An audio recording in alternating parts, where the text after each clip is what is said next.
Welcome to Chess and Game Studies. Hello everyone. Today we are learning few techniques in the endgame. The names are very interesting. They are fox in the chicken coop, the deep freeze, and the trebuchet. And these names were given to the tactic by I.M. Silman in his endgame book. Let's learn. First is fox in chicken coop. In this technique, let's have a basic king and pawn versus king endgame where there are few locked pawn on the other side of the board.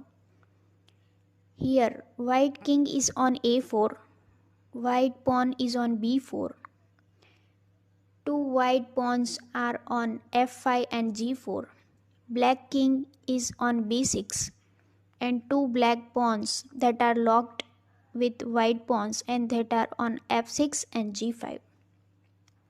The idea here is while the black king is busy stopping the b pawn, meanwhile white king is gobbling up all the black pawns on the f6 and g5.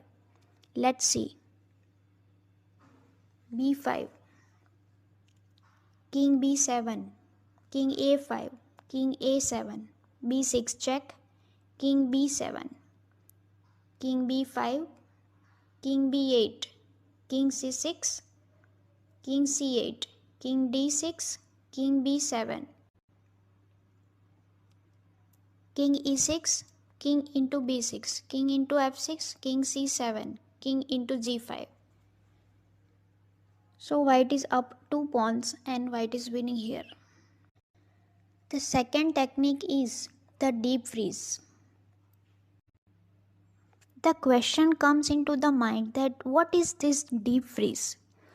This means the smaller force stopping the larger pawn mass.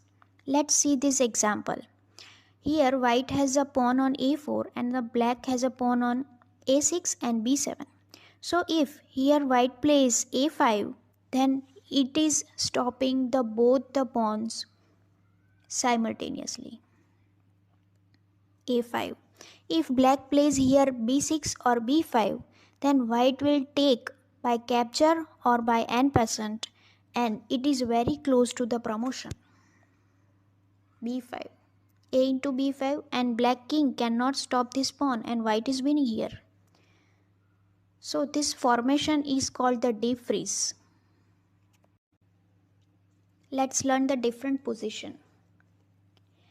Here black pawn is on g6 and the white pawns are on g4 and h3.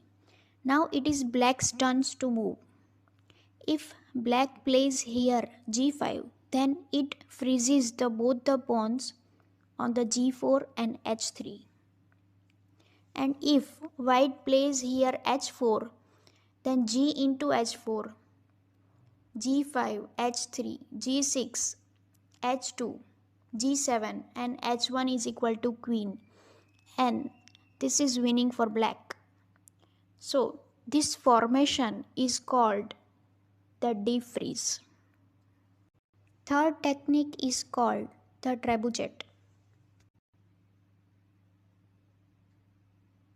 The principle involved in this technique is whoever moves loses the game. Here is the example. The white pawn is on f4, black pawn is on f5, white king is on g5 and black king is on e4.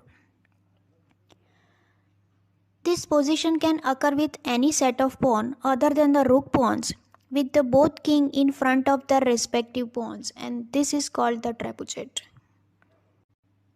If here it's white's turn to move, then white is losing, and if it's black's turn to move, then black is losing. Let's understand this position. It is white to move. So king into h6, king into c3, king g5. Now black must play here king d3. If black plays king d4, then black loses. So king d3. Now black is the one who is attacking the white pawn first. So in this type of position, whichever side is attack the opposite pawn first, usually it is winning. So here black king is attacking the white pawn, so white king must defend its pawn and it has to go to king f5. So king f5, and now black plays king d4. So this step is very important. First is king d3 and then king d4.